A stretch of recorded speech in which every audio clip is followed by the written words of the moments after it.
Bon, alors, il y a quelques jours, on a un atelier ici, un workshop.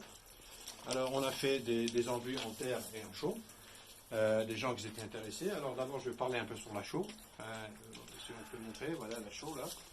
Alors là, la chaux, c'est de la chaux aérienne. On voit seulement de la chaux aérienne en Géorgie. Il n'y a pas de la chaux hydraulique, mais ça fait rien. Alors, on a fait des essais. Hein, ils ont fait eux-mêmes. Alors, on a deux types d'enduits. Hein. C'est un enduit lisse.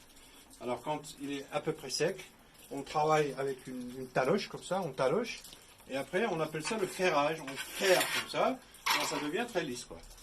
Alors, s'il y a un peu de poussière, on a des recettes très écologiques qui s'appellent par exemple la caséine. On met de la caséine et c'est fini, quoi. Il n'y a plus de poussière. De l'autre côté, on a tout simplement laissé. Alors, ça fait une autre... il y a une autre consistance, quoi. C'est intéressant, comme ça. Voilà, alors ça, c'est la chaux. On a fait ça avec la chaux.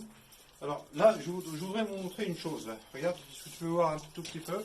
Ça, c'est un adobe. Alors, l'adobe qu'on a fait, et ça, c'est un adobe qui a 6000 ans. On a trouvé ça dans les fouilles à Marneuli, qui s'appelle Gadacheli Gora, la montagne.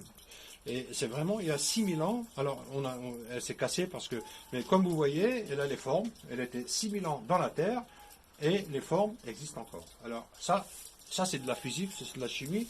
Bon, alors c'est tout un village qui existe tout près de ici. Et on m'a donné cette brique pour que j'étudie un peu. On voit très bien dedans, si on regarde très peu, on voit il y a de la paille un peu qui a existé avec la terre pendant toutes ces années-là.